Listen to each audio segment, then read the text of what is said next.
Desa Turpuk Limbong merupakan sebuah desa yang terletak di Kecamatan Harian, Kabupaten Samosir, Provinsi Sumatera Utara. Dahulu, Kecamatan Harian merupakan hutan belantara yang kemudian dibangun sebuah akses jalan untuk bercocok tanam oleh 4 marga Batak, yaitu Sihotang, Malau, Sagala, dan Limbong. Keempat marga tersebut pun membagi wilayah dengan seutas tali atau disebut talian, sehingga keempat marga tersebut menyebutnya Si Opat Talian atau Turpuk. Itulah asal-muasal nama dari Desa Turpuk Limbong. Menurut catatan dalam Rancangan Pembangunan Jangka Menengah Desa Turpuk Limbong, Desa Turpuk Limbong telah terbentuk sejak tahun 1900. Hingga saat ini, sudah ada 9 kepala desa yang memimpin Desa Turpuk Limbong. Secara geografis, luas wilayah Desa Turpuk Limbong seluas 7,5 km². Desa Turpuk Limbong berbatasan dengan Kecamatan Cianjur mula-mula di sebelah utara, Danau Toba di sebelah timur, Desa Turpuk Sagala di selatan, dan Desa Sosar Dolok di sebelah barat. Desa Turpuk Limbong memiliki populasi sebanyak 525 jiwa dengan mayoritas berprofesi sebagai petani. Secara sosial, masyarakat Desa Turpuk Limbong hidup tidak terlalu heterogen, dengan suku mayoritas adalah suku Batak dan mayoritas agama yaitu Kristen Protestan.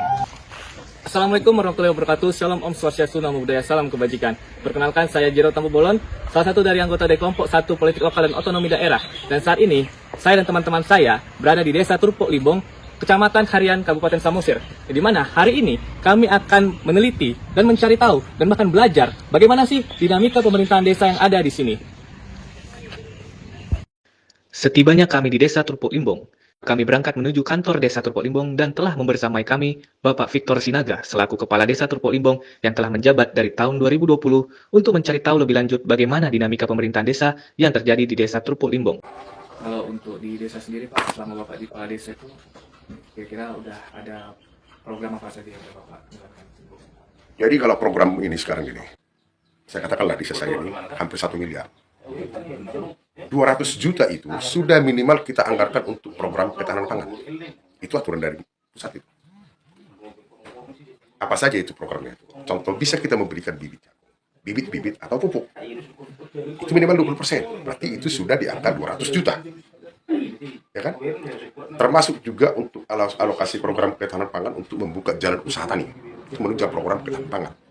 Artinya kalau ada pertanian kita di sini, kalau tidak ada jalan, susah masyarakat kita untuk mengangkat daripada hasil pertanian. Berarti termasuk itu membuat jembatan, termasuk salah satu akses pertanian. Nah, itulah kalau masalah alokasi dana desa yang minimal 20%. Kita harus memberikan itu kepada masyarakat.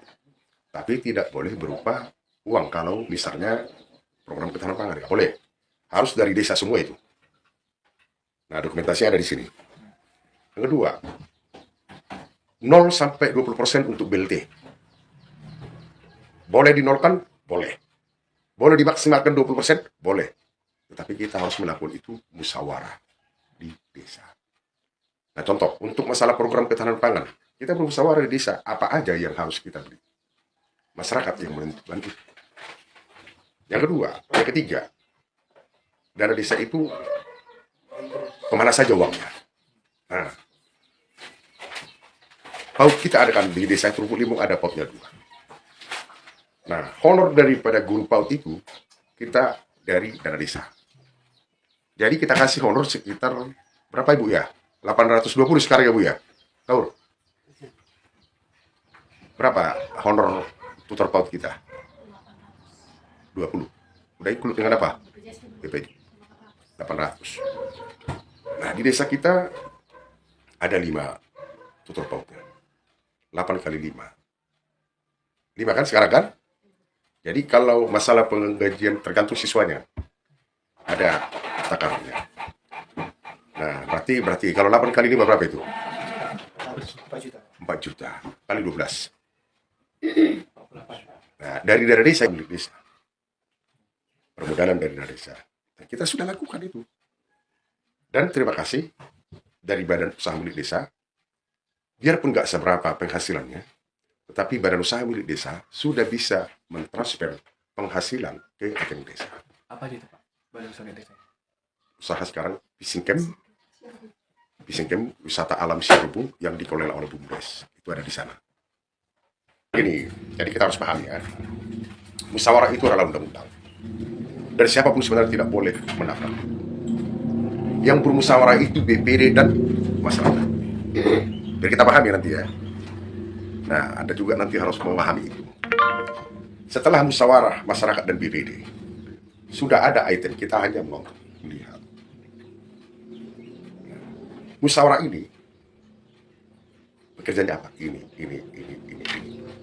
Hasil daripada musyawarah itu, inilah Pak Kades yang harus kita kerjakan. Teman-teman. Itulah menjadi undang-undang. Jadi ketika kita musyawarah di sini, ada plano ditulis, ditulis ini pekerjaan ini. Nah, setelah masuk dana dari transferan pusat, di manalah pekerjaan yang harus kita lakukan. Artinya yang skala prioritas. Nah, tapi tadi saya katakan tadi, walaupun kita dituangkan dalam plano, bentuk plano dia, kan tadi kan sudah ada aturan dari pemerintah pusat tadi. Ini program ketahanan pangan minimal 20%. Nah, BLT 0 sampai 20. Itu harus kita masukkan dulu. Paham kan? Nah, baru pekerjaan-pekerjaan lain yang harus kita lakukan. Misalnya ada membuka jalan penting untuk jalan usaha tani ini. Misalnya ada jalan saluran yang sudah rusak, perbaikan. Nah, tergantung daripada musyawarah tadi. Tapi sebelum musyawarah kita harus musyawarah dusun dulu, dibawa dari dusun masuk ke musyawarah desa. Paham kan? Misalnya desa kita kan terdiri dari 3 dusun. 1, 2, 3. Nah, musyawarah dusun kira-kira apa pekerjaan yang harus kita lakukan. Tapi yang tadi kita tidak boleh lupa aturan dan yang datang dari kementerian tadi. Yang harus skala prioritas. Karena apa? Harus bersinergi. Pemerintah, pusat, provinsi, kabupaten, dan desa harus sejalan untuk mengikuti program itu. Setelah mendengar bagaimana penjelasan dan pandangan Kepala Desa tentang dinamika pemerintahan desa di Desa Turpuk Limbong, tidak lengkap rasanya jika kita tidak mencari tahu bagaimana pandangan Ketua Badan Permusyawaratan Desa atau BPD Desa Turpuk Limbong. Kami pun menemui Bapak Maradu Limbong selaku Ketua BPD di kediamannya. Bagaimana sih menurut Tulang sebagai Ketua BPD gaya kepemimpinan dari pemerintah desa saat ini, yaitu Pak Victor Sinaga. Kalau masalah pemerintahan Pak Victor Sinaga ini memang lumayan lah.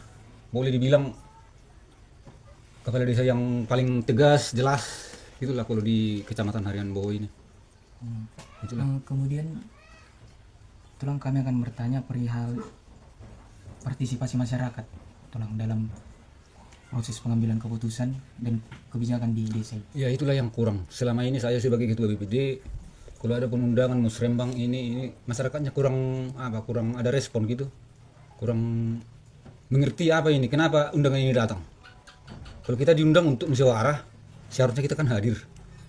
Yang diundangnya 30 orang, yang datang seringlah setengah, kadang 15 orang, sekitar segitulah. Makanya kalau memang kesadaran masyarakat di sini memang kurangnya, memang itulah SDM-nya kalau di sini.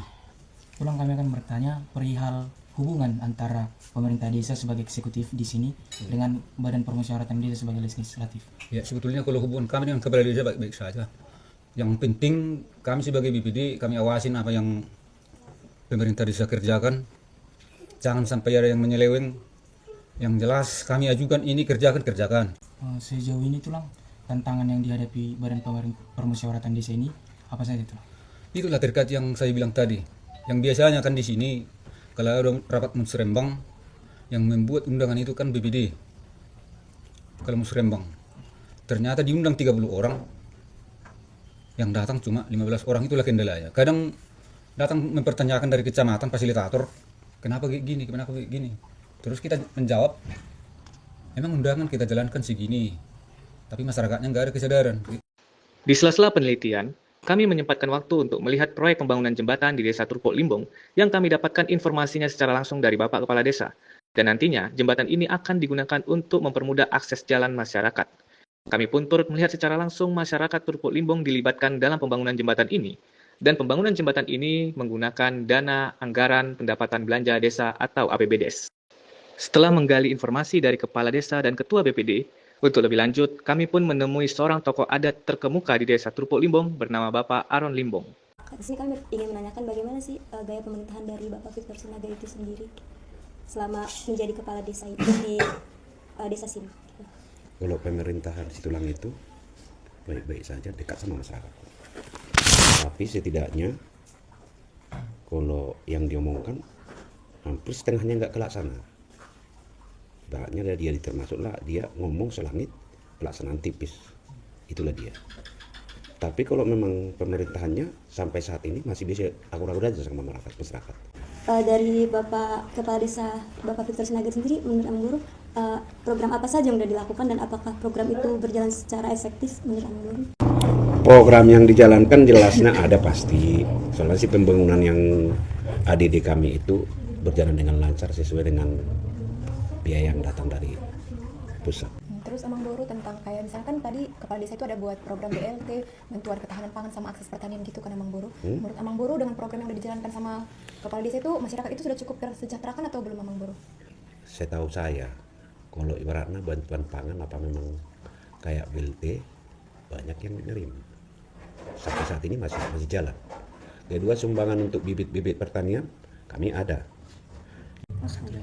Menurut Tulang sebagai tokoh masyarakat, apa tantangan yang dihadapi pemerintah desa pada saat ini dalam melaksanakan pemerintahan? Kalau pelaksanaan sekarang, apalagi kadang kami ini kan daerahnya batas di sana nggak nentu. Nggak mau kami disatukan ini untuk Turpuk Limbong. Tapi kalau memang ngasih aturan bangunan apa bantu bangun anggaran desa, ya siapa yang mau lah. Siapa yang mau bagusin? Siap dia enggak. Tapi dengan syarat tuntutan masyarakatnya bisa nggak hadapi. Itu aja nih. Kami bertemu dan meminta waktu untuk mencari informasi lebih lanjut tentang dinamika pemerintahan desa di Desa Turpuk Limbong bersama Bapak Simbolon yang merupakan tokoh masyarakat Turpuk Limbong yang juga mantan camat Kecamatan Harian. Bagaimana gaya kepemimpinan Bapak Victor Sinaga dalam memimpin desa selama 4 tahun ini dan menurut Amang Guru bagaimana kinerjanya? Ya, baik, terima kasih.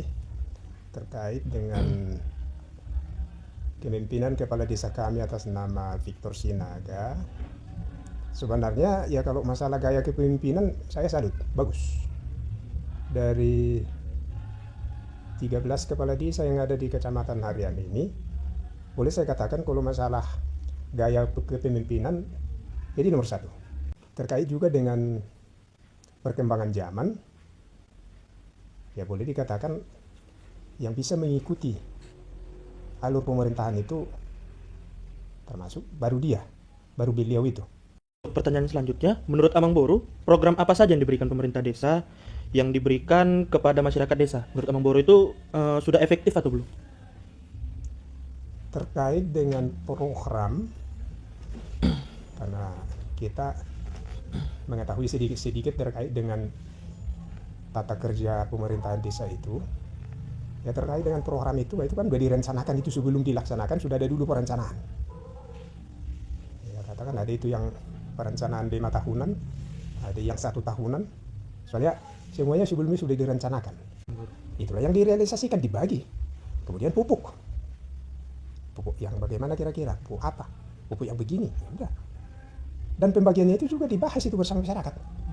Bukan otomatis itu ya kemauan kepala desanya atau pemerintah desanya, bukan. Berarti transparan dia. Apa yang sudah diprogramkan itu direalisasikan sesuai dengan kesepakatan dengan masyarakat. Jadi semua program kepala desa itu masyarakat mengetahui. Baik program pembangunan, diundang dulu masyarakat. Apa yang kita bangun. Bagaimana saran dan masukan dari Amang Guru kepada pemerintah desa agar kinerjanya itu bisa lebih baik lagi dalam sisa waktu jabatannya? Ya harapannya satu. Karena pemerintah itu bekerja hanya untuk kesejahteraan masyarakat. Pemerintahnya bisa bekerja dengan bagus, bisa mengayomi masyarakat, bisa meningkatkan kesejahteraan hidup masyarakatnya. Itu aja harapan kita. Kami menemui salah satu warga yang di depan rumahnya tertera tulisan sebagai penerima BLT desa. Dan kami lanjut mencari informasi tentang dinamika pemerintahan desa menurut pandangan warga Desa Turpuk Limbong. Kira-kira gimana sih gaya kepemimpinan dari Kepala desa kita. kepala desa yang ada di sini gitu?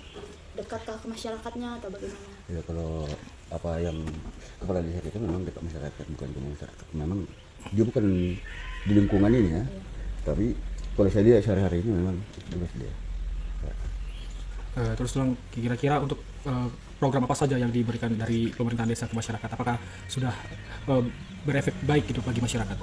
Ya kalau aku sendiri jangankan aku, mungkin dari teman-teman seberapa masih 4 tahun dia menjabat ya, yang bagus lah kepemimpinan dia gitu. Istilahnya apa yang disarankan dari sana dia sarankan langsung ke sini gitu. Untuk kira-kira Tulang, aspirasi masyarakat apakah ditampung secara baik oleh pemerintah desa tuh? Ya kalau kita lihat ya sehari-harinya ditampung. Biasanya melalui gimana tuh media? Ya biasalah, itu kan ada apa namanya itu, dari musrembangnya atau sehari-hari lah, bukan cuma musrembang aja itu. Musyawarah gitu. Musyawarah sama masyarakatnya gitu. Kalau dari yang Tulang lihat, kira-kira masyarakat dari Turpuk Limbong sendiri ikut nggak berpartisipasi gitu, memberikan semangat mereka, sarannya juga? Ya kalau kita lihat di sehari-harinya memang dia. Kalau dia sempurnanya bermasyarakat pun bagus, istilahnya tutur sapanya pun sama masyarakat, sama bukan cuma masyarakatnya aja.